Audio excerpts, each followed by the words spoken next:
was on the bench. First I was renting, now I'm collecting rent. Run it up. First it with the Beamer, now I want the Benz. Spending all the bag like here I go again. Outside since the chirp, now the camera phone. Told you I'ma make, keep the channels on. Why you acting different when the camera's on? Why you acting different like your paper long?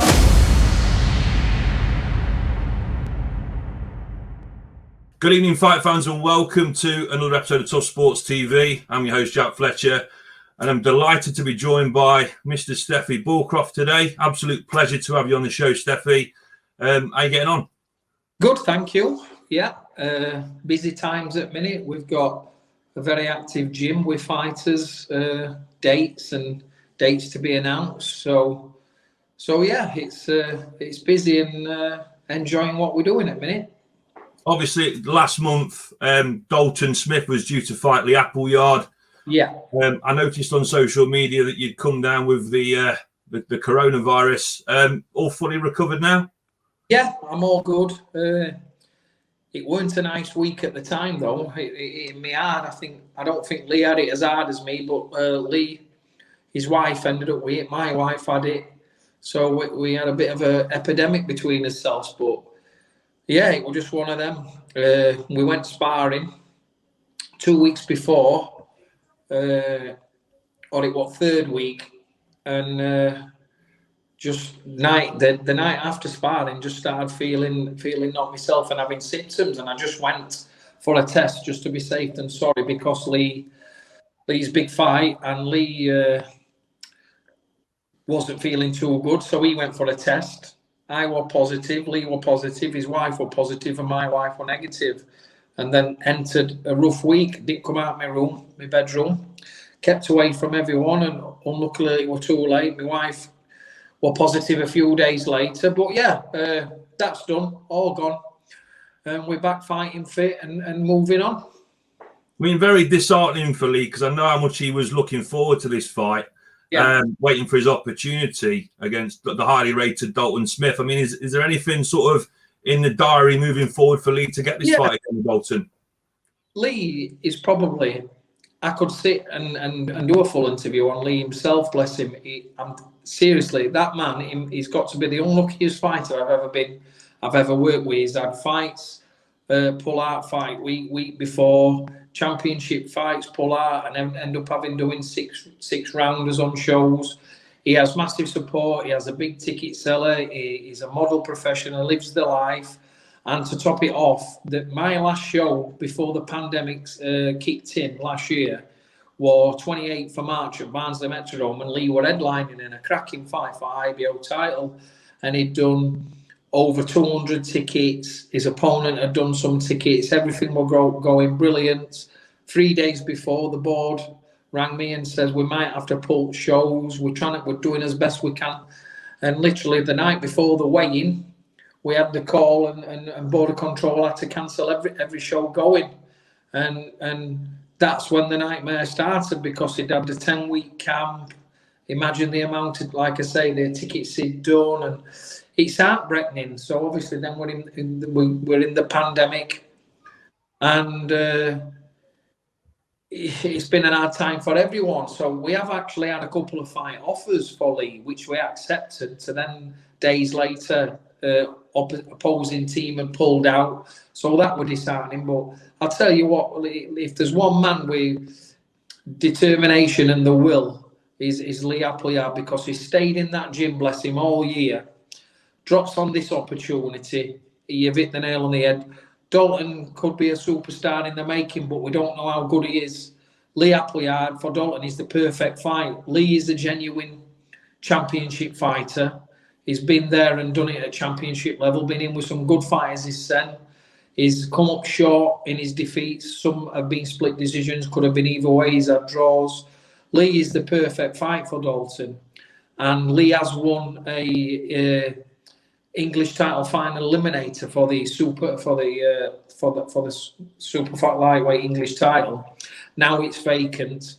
I think Dalton and Lee would make a fantastic fight for a proper title. Never mind them in international titles and things. That English title is a proper championship governed by border control. So yeah, I mean, that fight I'm not told anything else, but that fight's still happening, waiting for a date to reschedule. So we're in and just working towards that. And it's a great opportunity for Lee to go out and cause an upset, because Dalton is a fantastic prospect, probably arguably Britain's leading prospect. He has not done a foot wrong, and he's ready for that test fight.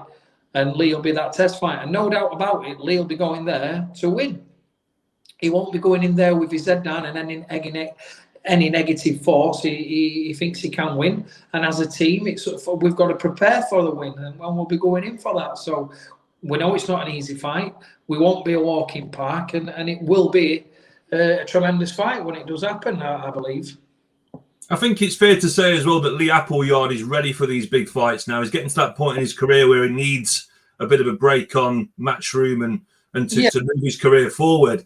Hypothetically, he has this fight with Dalton Smith. I mean, what strategy would you implement to beat someone of Dalton Smith's caliber? Because I watched his last fight, and he's an excellent boxer, and he's only going to get better.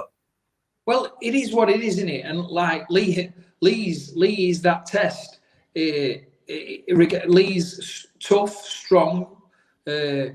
He wears his. Listen, everybody knows what Lee is, who on the small hall circuit who watches him. He wears his heart on his sleeve. He'll just be in and get stuck in, and that's as simple as it is. It just like, you know,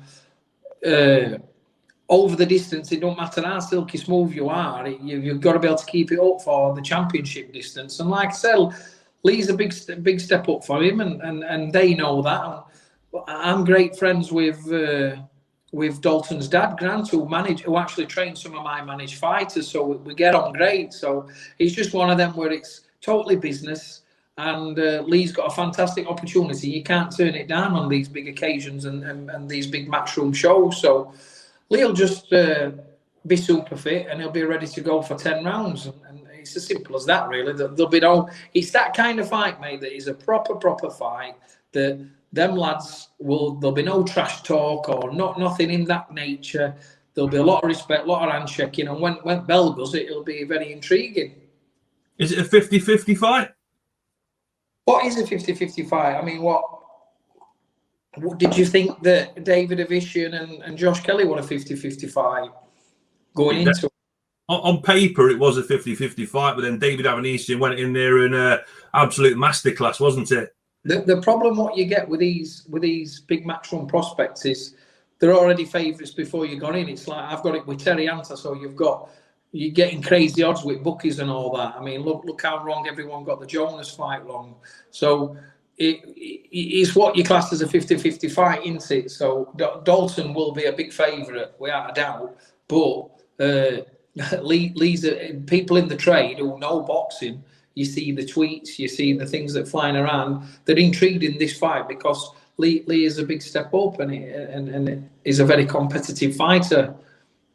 Once the fight happens, when it happens, and hypothetically, if Lee Appleyard gets a win over the line, it completely changes Lee's career in life. Yeah, Jack, do you know what it is, mate?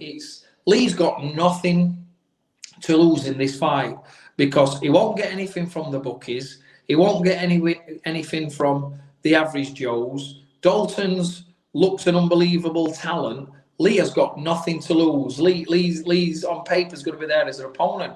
And, mate, a win, this is Lee's world title fight, isn't it? Because a win then gets you a deal. It gets you a big fight. And it's life-changing for a career. Lee's a very sensible man. He lives well. He lives a good life. He's got a good job. He's not boxing to change his life financially.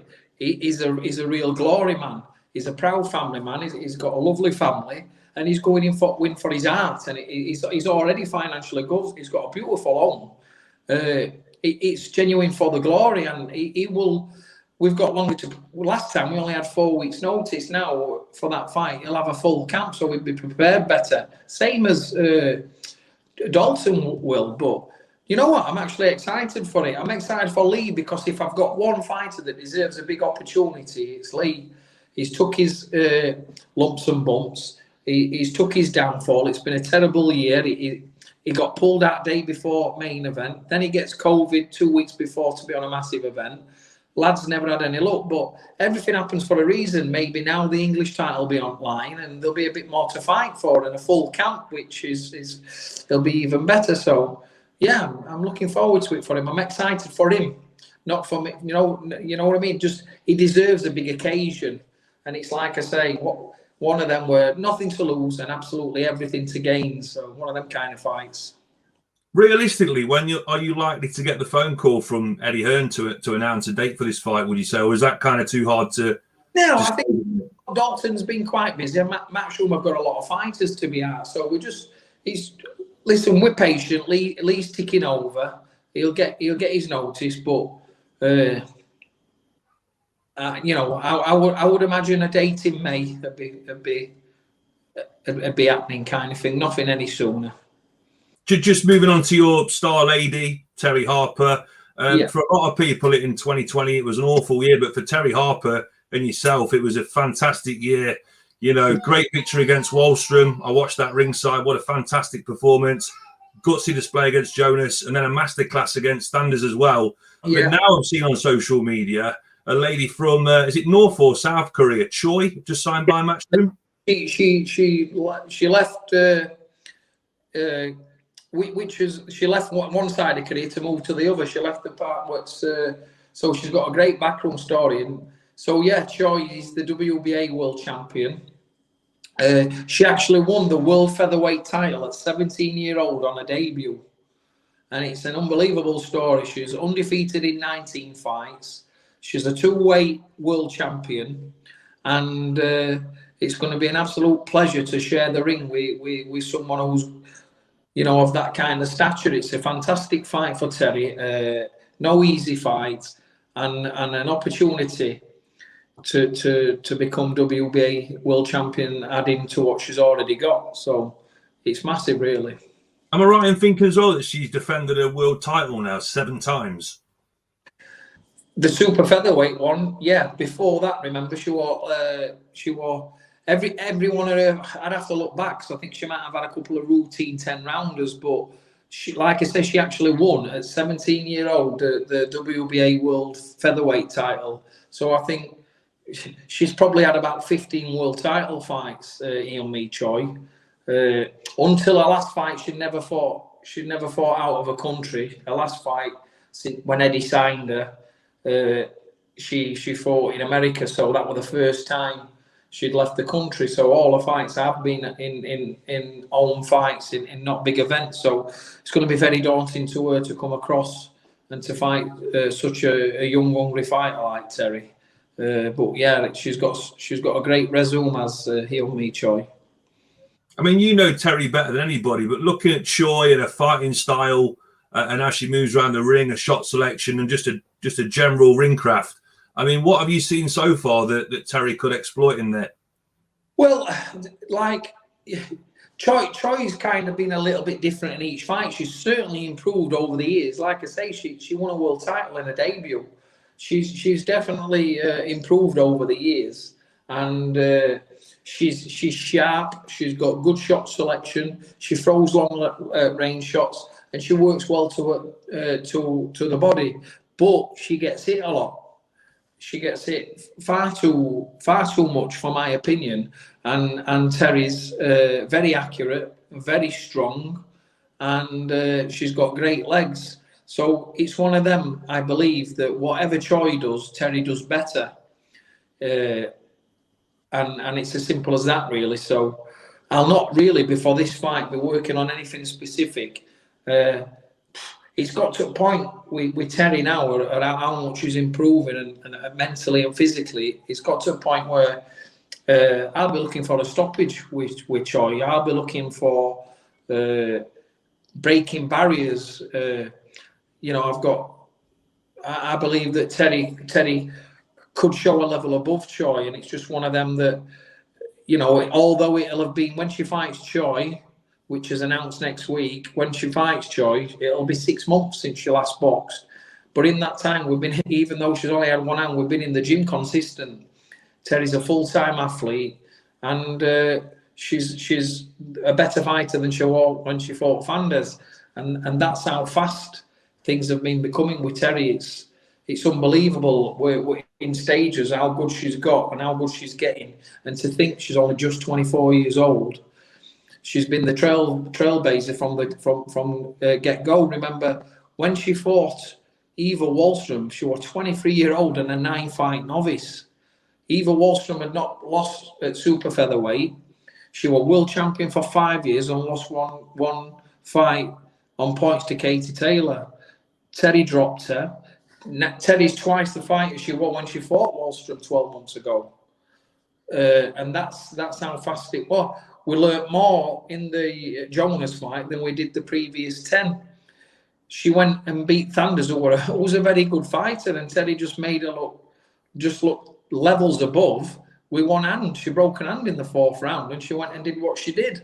So Terri became the first female world champion at 23-year-old after a 9-fight novice. Next, she's going to have the opportunity to become the first unified world champion. So she's trailblazing all the time at such a young age. Can you imagine where Terri potentially could be in 3 or 4 years, only 26, 27? The only thing that Terry's missing is experience, because she didn't have it in the amateurs, only just 17 fights as a youth. So, you know, how fast she's progressing is very exciting. Not just for me, who's heavily involved, but for genuine boxing fans who have been following her career, because she's coming on leaps and bounds and very exciting. So it's a good time for us, everyone involved, to be on the Terri Harper journey. It's fantastic, and something I'm very proud of. When you look back at 2020, when you sat there in your armchair just thinking about everything that Terri and yourself have achieved in 12 months, how does that make you feel? At the time, you just don't think anything, because like you're just rolling with it. And then when the Ring magazine chose me as trainer of the year, everything sunk in. Then it meant then I had time to reflect and just think, wow, it's like we've been in a pandemic. I've got a young woman that's been in with some very good fighters in a 12-month period. I mean, just in a 12-month period from November to November, Terri won every second of every round against Obanov, who were a very good fighter. Then she schooled Eva Wallström, who, like, what a pound-for-pound great. She won in a fantastic fight with Natasha, which got fired here. That was a thrilling fight. People have got the opinions, and they're entitled to the opinions what results are. And what a fantastic fight that was. Then after that, she put in a clinical performance with one hand against a very good undefeated fighter who were mandatory against. It's unreal what she'd done in 12 months from November to November. And then, like you say, reflecting back, it's like, yeah, I'm very, very proud. Heartbreaking situation to be in this pandemic, but looking at it slightly selfish, I'm very proud of, you know, being fighting behind closed doors on 2 occasions, and the where Terry's at. I'm very proud. Like you say, everybody knows the story. You know, from like the young girl off council estate, were working in a chip shop, sat at the top of the tree now. It's fairy tale stuff. It literally is fairy tale stuff. We've just not signed, the contracts are on the way for a massive endorsement with a massive brand globally. It's unreal, and it's going to be when announced. It's going to, like, people are going to be very surprised. This could take Terri globally massive to the next level, and it's just like, it's crazy. But Terri is now a full-time job. It's not just. I've never had this. I mean, I've worked with obviously Gavin McDonnell, many champions, and having the pleasure to win a world title. But because it's just me and Terri, and we keep it, it's a full-time job, mate. It's not just training her. Then you're becoming obsessed with watching who our opponents are, and you're planning. I'm kind of 6 months ahead. I know what's happening after this fight, after a win. Obviously, we've got to win. I know what's happening next, but it's meeting after meetings with sponsors and endorsements. if people will not realise, but Terri's come away from doing interviews because that's one of the things that what she realised. On the Jonas fight, the media, she'd just done too much, and it just mentally drained her, and she just took it on her own back, that didn't want to do any more interviews and just wanted to concentrate on boxing. But there's a lot happening on back of Terri's success. A foundation that's not yet to be launched, Terri Harper Foundation, Believe and Achieve. That's going to go nationally. Big endorsements. We now have a management company that kind of deal with all that and a lot of other things. So we meet with them once or twice a week. And, you know, Terri, as you see, Terri's a full-time athlete. Everybody will see on socials are working with Danny Wilson and the strength and conditioning and the science side of it. But Terri's a clever young woman. She takes it all in her stride. Remember, she's a university graduate. She's got her degree in sports coaching herself. People get blinded by the chip shop, but while she was in that chip shop, she was going out and getting herself well. So, yeah, it's fantastic. But Terri has become consumed as it's becoming a brand. It's a full-time job. It's not just you walk in gym like I've done it past, gone home and switched off. The phone's constantly going. People are still wanting interviews, and I feel rude because a lot of them I don't even reply to and stuff. But it's just like, it's hard just to say, sorry, Terri don't do interviews, or she's just willing to do interviews that kind of she's contracted to, you know, on fight weeks and stuff, because she's a young woman. She's got her own life as well, but she's up. They're travelling to Danny for a strength and conditioning. And by the time she gets home, might be 3 or 4 hours. We do everything correct, so she'll have a sessions with me. Boxing will be 2 hours, the warm up, the warm down, and everything else.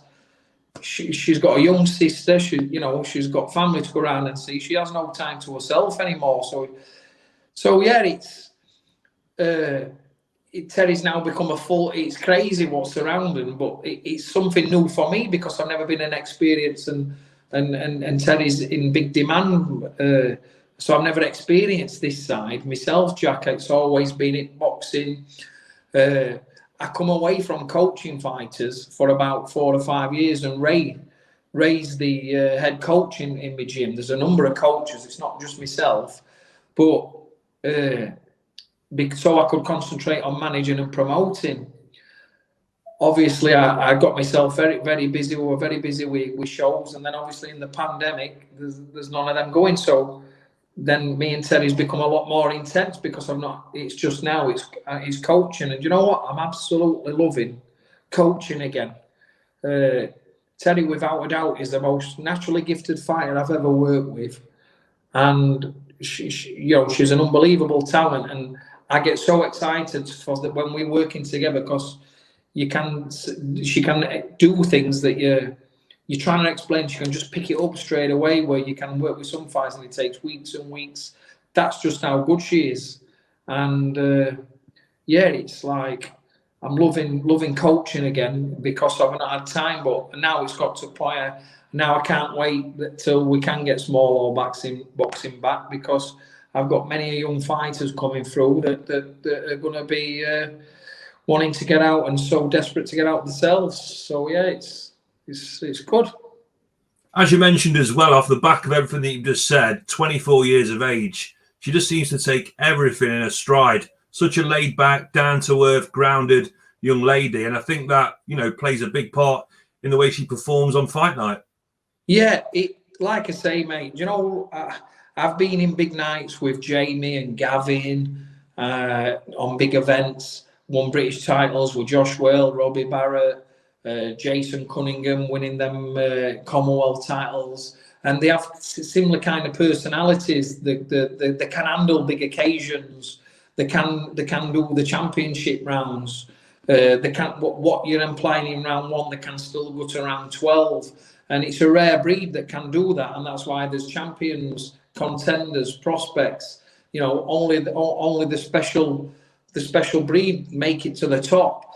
Very much that's similar to your football. Everybody starts playing football and wants to play in Premier League and good at World Cup, and only the elite get there. Still some fantastic players playing in the lower divisions, and that's how boxing is. There's levels, and it's not derogatory or any disrespect to fighters that are not there, because all fighters give the art. Journeymen give the art. There's no bad feeling or hard feeling if a fighter's English title level, and there's just levels in boxing, and that's facts how it is. And for 24-year-old, she makes me relaxed. She's so calm, so professional. Like, she may have inner fears, but she shows no sign of fears. Mate, she boxed. We were offered the Jonas fight in a 5th fight, mate. We accepted.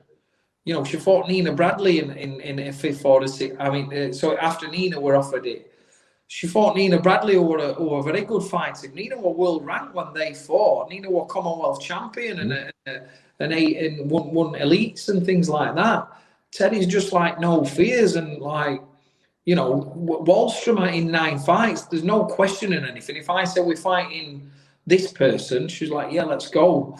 There's not many of them about, or not many of them that I've worked with. So yeah, she does take. She's very calm and very collected, and that does help at this level. So just for clarity, Stefy, the Choi fight is not confirmed yet, but we're expecting a date maybe in a couple of weeks. Then, would you say? Yeah, it's done. There'll be an announcement from Matchroom next week. It's a massive event. Everybody's going to be excited. It's a bumper show, and yeah, that's for them to announce. I would imagine early next week. So it's very soon. The fight's very soon. We're in full camp.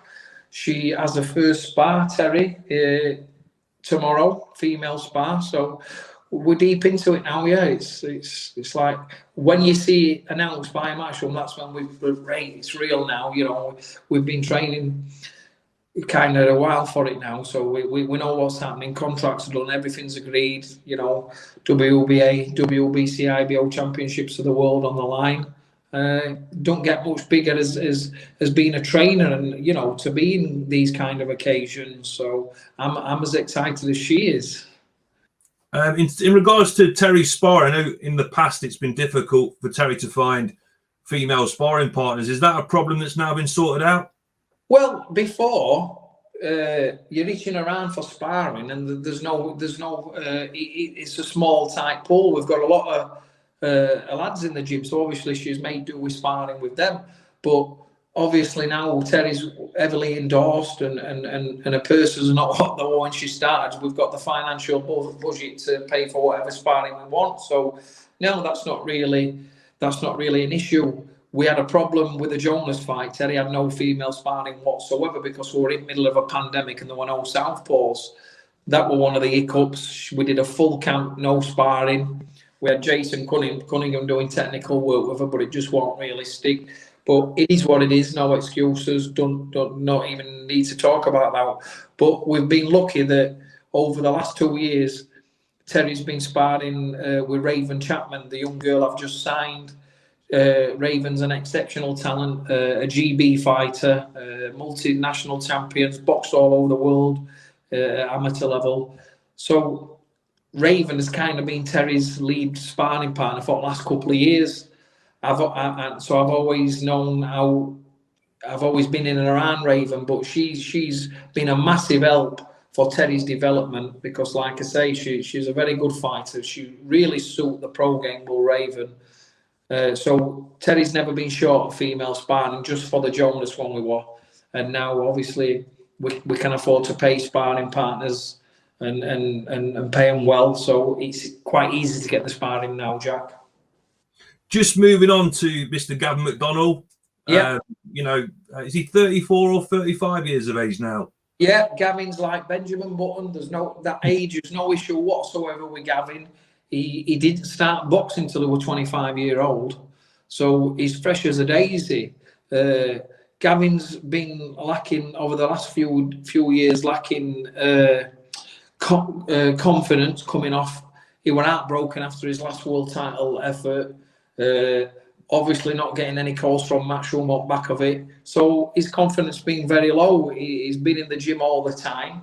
I've had this European title fight, Gavin as mandatory, for over a year. So Gavin, if it wasn't for this mandatory status, Gavin might have like kind of fizzled out. But he's kept going on back of this. We've never been in full training. It's like, right, we've got a European title fight. That's done. Terms agreed. You just tick it over. When the pandemic's done, we're fighting. That's the attitude we've had. And then obviously Matchroom Spain, and me link up with Matchroom. We've ended up getting the fight on, so it's been put back another 4 weeks but Gavin's absolutely buzzing about that, because originally we only had 7 weeks notice. Now we've got an extra 4 weeks. It's St. George's Day. So on St. George's Day, we're travelling. We'll be in Spain battling it out for the European title. So it's got a bit more of a tag on. Gavin's chuffed that we've got an extra week, because his confidence now will go to another level. And Gavin is a genuine world-class fighter. You like, he's been the forgotten man because he's been on back burner. He don't use his social media. He's absolutely been forgotten about. But he's genuine world class. His 2 defeats have come against Ray Vargas on a split, who's probably pound for pound best super bantamweight on planet. He's shown that in what he's done after Gavin. Fantastic performance in that. Then he comes back and then he beats Yafai. Then he beats Stewie Hall. You know, he's been in some great domestic fights, Gavin, winning. And then he fought Danny Roman. He will be in the 10th round when it was stopped. He was behind on 2 scorecards by 1 point. Won the last 4 rounds on the bounce. There were 2 rounds to go. Danny Roman went on to be unified champion at World. He's on a good run since his defeat. So Gavin's shown his level where he's at, and beating Gargo to become a 2-weight European champion will be a massive feat. But not only that, Gargo's ranked high in all the world governing bodies, and he's ranked number 5 by IBF. Now you've got ranked number 1 and 3 fighting for vacant title. So this win here could and will set another world title fight up. And that's how big this fight is for Gavin. Looking at Gargo, his skills, his attributes, his abilities, and from what you've seen of him so far, what does Gavin need to be careful of in this fight? Well, Gargo's very messy, comes in with his head and he's low. If I could pick one fighter in Europe for Gavin McDonnell with a good winning record and a name, it would be Andoni Gargo. Absolutely. He's short, he comes, he will suit Gavin, long back foot, he'll come onto Gavin's work all night. He has been stopped once with Lee Selby, and although people think that Gavin's not a noted puncher, he punches a lot harder than his record suggests. Featherweight's going to suit him. Well, he's massive in size and stature, is Gavin. Featherweight will suit him much more. He'll be much stronger. And I firmly believe that Gavin, now his head's right and enjoying boxing again, I'll have him full of confidence. And I think he could stop Gargo and make a statement, mate. I really do. And that's what we'll be aiming for. Obviously we're going to Spain to fight for a European title in Kids Back Garden. So you never trust any judges. It's like, potentially Gavin's got a great engine and fights at a great pace. I think he could potentially stop Gargo. Stefy, would you say it's fair to say that for Gavin, this is really the last roll of the dice? It's a must-win fight. It's a must-win fight. If Gavin loses this, I'll be first to sit and dance. We've had a great story. It ends here today, because I won't want him coming back at British title level and messing about. Same again. Gavin's done financially well out of boxing. He's got a beautiful family. He's a very loving man. He's got a nice house. He earns good money plastering, working for himself. And 100%, Jack, if Gavin don't win, I'll be sitting him down and saying, what a story we've had, what a ride we've had, and it ends here. And be proud of yourself and hopefully keep him involved with boxing. But I don't think he will, Jack. I'm very confident. I've never felt more confident for a fight. I've got no anxiety over it, no jitters. I'm very confident that Gavin gets the job done and looks well doing so. I was just going to say, on the flip side of that, he goes in there and puts on the performance of a lifetime. It changes the whole fortunes of his career again. 100%. On what will happen is, I'm very confident that will happen. But what will happen then is, I've never had a phone call in 3 years for Gavin. Never had an offer for a fight. Never had a phone call to see how Gavin is. What will happen is, if his hand gets raised and he's got that European champion, I can tell you now, every featherweight in Britain will be calling him out. Promoters will be ringing me, and yeah, it could get very interesting. But you know, Gavin will have something that a lot of people and a lot of fighters will want, and Gavin won't be going back there. He's been in some massive domestic fights, won them, had some great wins. His wins now over Yafai and his wins over Lee Wood look fantastic, because they're two great fighters themselves who are having success in their own careers. But yeah, 100%. If Gavin gets this win, I won't do anything less than massive defence of what he's got, or a world title fight. We'll just hold it out for that kind of thing. He's 35 years old. I won't mess about with anything any less. And how's the preparation going for the fight, and what's his mindset like going into this? He's absolutely over the moon that the fight's been put back 4 weeks. Ray Dole does most of the work with Gavin. I just come in and oversee it. I'm doing all Gavin's fitness and his strength work and stuff in the morning, and Ray's doing more of his boxing, and they're working great together. Ray's chuffed with how things are going, and we've been travelling around for sparring. We've got him sparring young fighters and hungry fighters, and his confidence is just coming back. He's just believing again. He's excited. He's off work. He's got sponsors. He's endorsed. So he's absolutely buzzing again. It's crazy when we've had Gavin in for last year 12 months, but we're just plodding. He's coming in from work, no spark, no buzz, and it's a pleasure to be around. And, you know, with excitement, everybody for the last year, 18 months, watched Terry on these big occasions. And now Gavin's having a big one. Hopefully Lee gets his date, but then I'm working on a few things for Jason Cunningham, who's the forgotten man at super bantamweight. Fantastic fighter is Jason. One of the most naturally gifted fighters I've had the pleasure of working with. He's proper old school. He don't bother with social media. He don't do anything. And yeah, he's won a British title eliminator. He's ranked in Europe. What a fight with him and Gamal Yafai would be if the opportunity arises. So we've got a lot of fighters at championship level that have been in big nights, and there's a good buzz again back in gym, and it's good for the younger fighters who've not been in even in a fight for so long because of the pandemic, but they're in and around these training camps. They're experiencing, you know, watching these get ready for big fights, and there's great banter in it, and I'm absolutely loving being in gym at the minute. It's brilliant. I think it's fair to say as well that the face of boxing has well and truly changed. If you're a fighter that's not fighting at the minute, you need to stay ready, you need to stay active, you need to be by that phone waiting for that phone call, because at any minute you could be on the big stage and you get the opportunity. 1,000,000%. I mean, one of my fighters in the pandemic gone, I think I'd have to get the message. I've got the message on my phone. I messaged him randomly. Maxi, stay ready.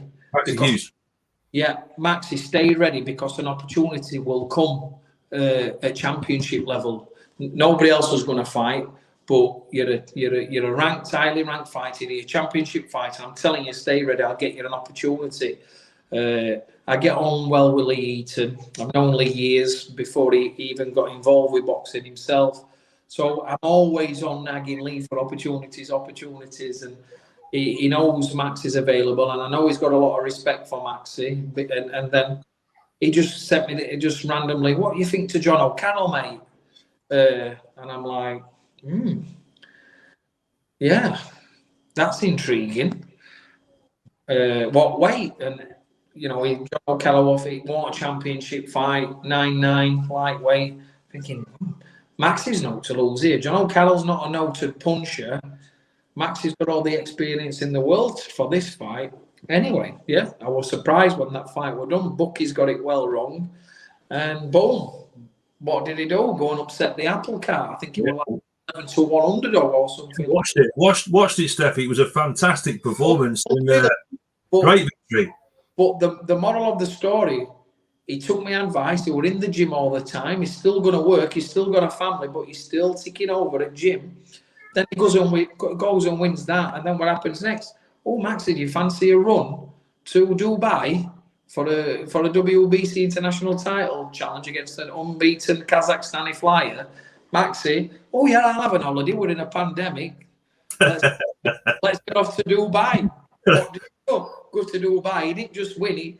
He looked $1 million. Drops the kid, and that's that. And then obviously one man's downfall is another man's gain. And with this pandemic and COVID striking, and Liam Walsh, bless him, out of that fight, 5 weeks to go. Maxie, are you fit? Maxie's been in the gym all the time, sparring with Warrington and Reece Mould. Yeah, I'm fit. Fancy a British title fight, mate, against Paul Island Jr. I'm on it. Get it, mate. And boom, it's a British title. What when you're talking about Terry and Gavin there? What an absolute. Maxie's got to be. Well, he did get Fighter of the Year, but what a story he's had. If he goes and wins that British title, it's an absolute fairy tale. And why? He's been the away fighter, took gambles because he stayed ready, and an opportunity knocks, and it's been life changing for him, because if he wins this British title after that back and run, he probably could sit back and just sit and wait for a massive fight, because he'll be entitled to one. And just a fine example of experience, been in the game many years. He's took his knocks. What you learn in this boxing game, it's not about who you lose to.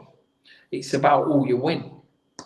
And that's just fact. Years ago, I had Robbie Barrett lose to Andy Harris, who won 3 and lost 30 at the time. He ends up going to beat Scotty Cardell a few years later for a British title. It's not who you lose to, it's who you win. And fighters need to get that into the head. It's not a defeat, it's not end of the world. It's how you recoup and who you win. You couldn't lose 6 fights on a row and get an unexpected big fight and win. Boom, you're there. And that's just how it is.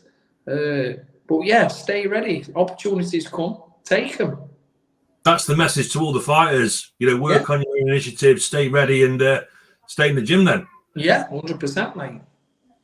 It's been absolutely fantastic speaking to you today, Stefy, and really appreciate your time.